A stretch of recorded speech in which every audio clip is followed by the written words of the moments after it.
நம்ம மாநிலம் தீவிரமா எதிர்க்கிற பிரச்சனை தீவிரவாதம். மிருகத்தனமா அப்பாவிங்களையும் போலீஸையும் சாவடிக்கிறதும், கவர்மெண்ட் சொத்துக்களுக்கு நெருப்பு வைக்கிறதும், கடைசியில ரயில்வே லைனை கூட நாசமாக்குறதும் என்ன இதெல்லாம்? இப்படியே இது நீடிக்க விட்டா இனிமே மக்களை ஆட்சி பண்றது நாம இல்ல, துப்பாக்கி தான் ஆட்சி பண்ணும், தோட்டாதான் கண்ணீரை துடைக்கும். இதுக்கு உடனே நாம ஒரு நடவடிக்கை எடுக்கணும். என்ன ஹோம் மினிஸ்டர்? இன்னைக்கு சுகமான டெலிவரி. அம்மா பாரத மாதா, என் 5 வருஷ பதவிக்காலம் இந்த கக்குசுக்குள்ளேயே கழிஞ்சு போயிடும் போல இருக்க. சமையல் கேஸுக்கு பதிலா என் உடம்புல இருக்க கேஸுக்கு கனெக்ஷன் கொடுத்தா இந்த நாட்டுல இருக்க எல்லா அடுப்புகளும் அடுத்த எலெக்ஷன் வரைக்கும் நின்னு எரியும். பாருங்க பஞ்சநாதன், தீவிரவாதிங்க பாக்குறது என்னங்க, கக்குசுல இருந்து எல்லாத்தையும் கேட்டேன். பாருங்க தலைவரே, அந்த தீவிரவாதிகளை அழிச்சிருவோம் ஒழிச்சிருவோங்கிற வார்த்தை மொட்டா தலையில மயிர் விடுங்கிற மாதிரி. ஒரே வார்த்தையில சொல்லணும்னா, அந்த தீவிரவாதிகளை பத்தி விரோதமா ஏதாவது அறிவிப்பு கொடுக்கறோம்னு வச்சுக்கோங்க, என்ன நடக்கும் தெரியுமா? அவங்க வேற ஒண்ணும் செய்ய மாட்டாங்க. நம்ம காருக்குள்ள பாம் வைப்பாங்க, அது வெடிச்சிடும். நம்ம பொண்ணை கடத்திட்டு போவாங்க, அது கர்ப்பமா திரும்பி வரும். Shut up. இது நீ செஞ்ச அநியாயம் அக்கிரமங்கள் சம்பந்தப்பட்ட ஃபைல். ஒரு பொறுப்பான பதவியில் இருந்துகிட்டு இப்படி நீ கேவலமா நடந்துக்கிறதா? உனக்கு 2 நாள் டைம் கொடுக்குறேன்.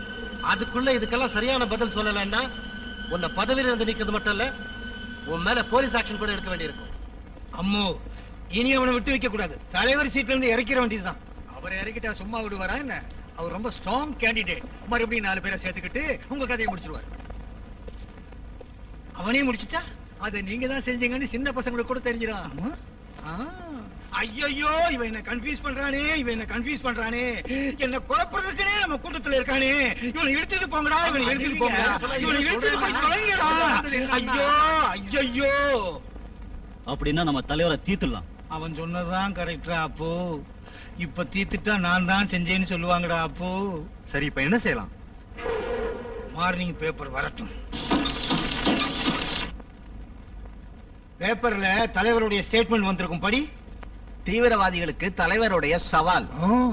1 வாரத்திற்குள் தீவிரவாதிகள் அனைவரும் சரணடைய வேண்டும். இல்லாவிட்டால் எல்லை பாதுகாப்பு படையை வரவழைக்க நேரிடும். மாட்டிக்கிட்டான். அவன் பேப்பர்ல இந்த ஸ்டேட்மெண்ட் கொடுக்கணும்னு எதிர்பார்த்தேன். இப்ப கூப்பிடு அந்த பூனம் சிங்க.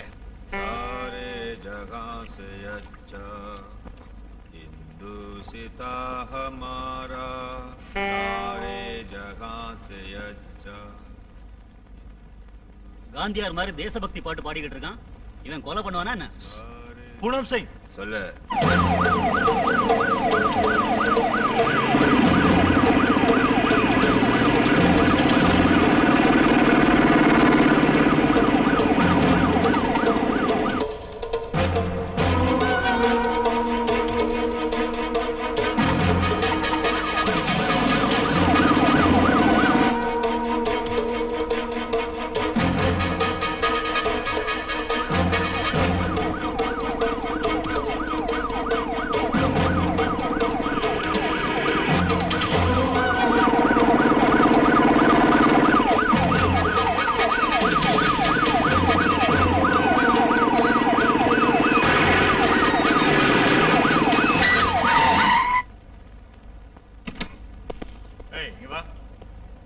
என்னங்க ட்ரெயின் எப்போ வரும்? இன்னும் கொஞ்ச நேரத்துல வந்துருங்க.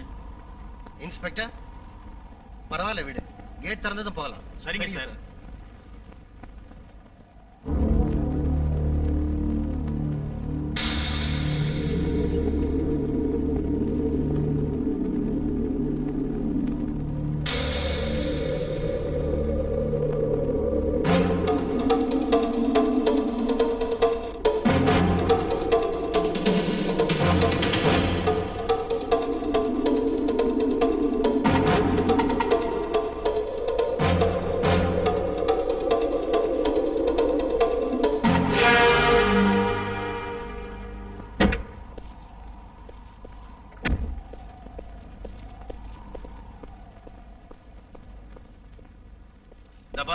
நான் வயர்லெஸ்ல பேசி ட்ரெயினை பிளாக் பண்ணிட்டேன். கேட்ட ஓபன் பண்ணு. சரிமா, ஹரி அப்.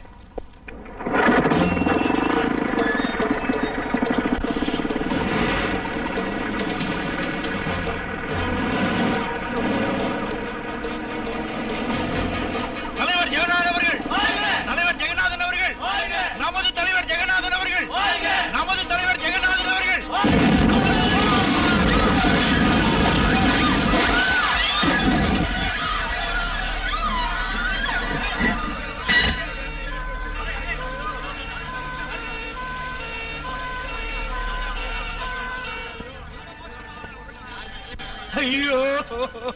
சும்மா இருங்க. கொன்னுட்டவனை திரும்பி கொண்டாட போறீங்களா என்ன?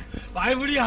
ஐயோ, தலைவரை கொன்னுட்டீங்களே, தலைவரை கொன்னுட்டீங்களே. டேய், என்னையும் கொண்டு இருக்குடா, என்னையும் கொண்டு இருக்க. ஐயோ, என் தலைவர் உயிர் போனதுக்கு அப்புறம் நான் எப்படி உயிரோட இருக்க போறேன்? ஐயோ, ஐயோ, நான் சொல்லிக்கிட்டே இருந்தேனே நீங்க எங்கேயும் போகாதீங்கன்னு. எனக்கு இன்ஃபர்மேஷன் வந்தது, அந்த பிரிட்ஜ் ஓபனிங் போகாதீங்கன்னு சொன்னேனே. சொன்னதை கேட்கவே இல்லையே. நான் ஹோம் மினிஸ்டரா இருந்து என் தலைவரை காப்பாற்ற முடியாம போச்சு. நான் ஹோம் மினிஸ்டர் எதுக்கு? நீங்க அழலாமா? நீங்க உடனே தலைவரா பதவி ஏத்துக்கணும் நம்ம கட்சி ஏகமானதா தீர்மானிச்சிருக்கு. நானா தலைவரா? எனக்கு அந்த பதவி வேண்டாம்ப்பா. எனக்கு நீங்க ஒத்துக்கலன்னா கட்சி துண்டு துண்டா உடைஞ்சு போயிடும். ஐயோ, என்ன நெருக்கடியில கொண்டாந்து விட்டீங்களே. இருந்தாலும் அவர் லட்சியத்தை நிறைவேற்றுறதுக்காக அந்த முள்ளு கம்பி என் தலைமையில சுமந்துக்கிறேன். இல்ல இல்ல, அவர் செருப்பா கொண்டு வாங்க. அது பாதுகாப்பா வச்சு பாதுகாப்பா ஆட்சி நடத்துறேன். செருப்பா கொண்டு வாங்க ஐயா, செருப்பா கொண்டு வாங்க. இந்த 3 சிங்கங்கள் தான். இந்த 3 சிங்கங்களுக்கு பின்னால நமக்கு தெரியாத 4வது சிங்கம் கூட இருக்கு சார். கட்சி தலைவரோட கார் வெடிச்சதுக்கு காரணம் தீவிரவாதிங்கன்னு நீங்க நினைக்கிறது ரொம்ப தப்பு. இதெல்லாம் ஒரு பெரிய அரசியல் சூழ்ச்சி. அவர் செத்து போனதும் உடனே தலைவரான அந்த ஹோம் மினிஸ்டர் தான் 4வது சிங்கம்னு நான் நினைக்கிறேன். மிஸ்டர், நீ ஒரு ஜேர்னலிஸ்ட். எல்லாருக்கும் தெரிஞ்சதை நீ எழுதிக்க. அதை விட்டுட்டு உனக்கு தெரிஞ்ச கட்டுக்கதையை உண்மையாக்காத. இதுக்காக ஒரு பெரிய சிபிஐ ஆபீசர் அப்பாயின்ட் பண்ணிருக்காங்க. அந்த அம்மா வந்து இந்த கேஸை ஓபன் பண்ணுவோம். I know that. That's why I came here. தலைவரையே காப்பாத்த முடியாத நீங்க ஒரு சிபிஐ ஆபீசரை காப்பாத்த போறீங்களா? மிஸ்டர், நீ ஒண்ணும் சொல்ல வேண்டாம். யாருக்கு என்ன செய்யணும்னு எங்களுக்கு தெரியும். நீங்க அந்த அம்மாவுக்கு எந்த விதத்திலும் ஒத்துழைக்க மாட்டீங்கன்னு எனக்கு தெரியும். அதனாலதான் அவங்க வர அன்னைக்கு இந்த கேஸ் சம்பந்தப்பட்ட ஃபுல் டீடைல்ஸோட என் பத்திரிகையில் ஒரு ஸ்பெஷல் இஷ்யூ போட போறேன். தலைவரை தீவிரவாதிகள் கொன்றார்கள் என்பது உண்மையல்ல. அந்த படுவா இது நிச்சயம் அரசியல் கொலை. இதை பற்றி அப்போதைய ஹோம் மினிஸ்டர் இப்போதைய தலைவர் பஞ்சநாதன் எந்தவித ஸ்டேட்மெண்ட்டும் கொடுக்காமல் இருப்பது வருந்தத்தக்கது. சோமாரி வண்டு கணக்கா குறைஞ்சு நிக்கிறான் அவன். தான் 1 போட்டா 2 ஆயிடுவான். கைதியை தீத்துருவா. டாடி, உங்க அந்தஸ்து என்ன? உங்களுக்கு இந்த மாதிரி கீழ்த்தரமானவங்களோட தொடர்பு எதுக்கு? உங்க கவர்மெண்ட் பத்தி எல்லாரும் அசிங்கமா பேசிக்கிறாங்க. மேல இருக்கிறவன பத்தி கீழ இருக்கிறவன் அதத்தாமா சொல்லிக்கிட்டு இருப்பான். இப்ப மெடிக்கல் காலேஜ்ல எனக்கு நல்ல மார்க் கிடைக்குதுங்கிற கௌரவம் இருக்கு. ஆனா உங்க பொண்ணுங்கிற கௌரவம் இல்ல. இது உங்க மகளா சொல்லல, ஒரு பொண்ணா சொல்றேன். இன்னையில இருந்து நான் காலேஜுக்கு பஸ்ல தான் போவேன். தயவு செஞ்சு உங்க போலீஸ் ப்ரொடெக்ஷன் எல்லாம் எனக்கு வேண்டாம் ப்ளீஸ். அட என்னன்னா இது, உன் பொண்ணு இப்படி பேஜார் பண்ணிக்குத. அத பத்தி எல்லாம் கவலைப்படக்கூடாதியா. தூணு துப்புனா தொடச்சிக்கிட்டு போயிட்டே இருக்கணும். அவன் தான் அரசியல்வாதி. ஐயா, எப்படி மாட்டிக்கிட்டீங்க பாத்தீங்களா? ஒரு பக்கம் சிபிஐ என்கொயரி வரப்போகுது. இந்த வீட்லயே ஒரு எதிர்கட்சி உருவாயிடுச்சு. தெருவுல நிருபர் சந்திரன் உங்களை கிழிச்சு எழுதிக்கிட்டு இருக்கான். இந்த கஷ்டத்தை எல்லாம் தாங்குவீங்களா? இவன் என்ன கன்ஃபியூஸ் பண்ணிக்கிட்டே இருக்காண்டா. அப்போ என்ன குழப்பறதுக்குன்னே நம்ம கூட்டத்துல வந்து சேர்ந்திருக்காண்டா. அப்போ என்ன தலைவரா இருக்க விட மாட்டான் போல இருக்கே. இவனை இழுத்துட்டு போங்கடா, இவனை இழுத்துட்டு போங்கடா, இவனை எங்க இருந்து ஸ்டார்ட் பண்ணலாம்? அவன் தான் சொன்னானடா, அந்த பத்திரிகை நிருபருடைய வாயை மூடலைன்னா நம்ம கவர்மெண்ட் அடுத்த வாரமே கவுந்து போகும்னு. முதல்ல போய் அவன் வாயை மூட வைங்கடா.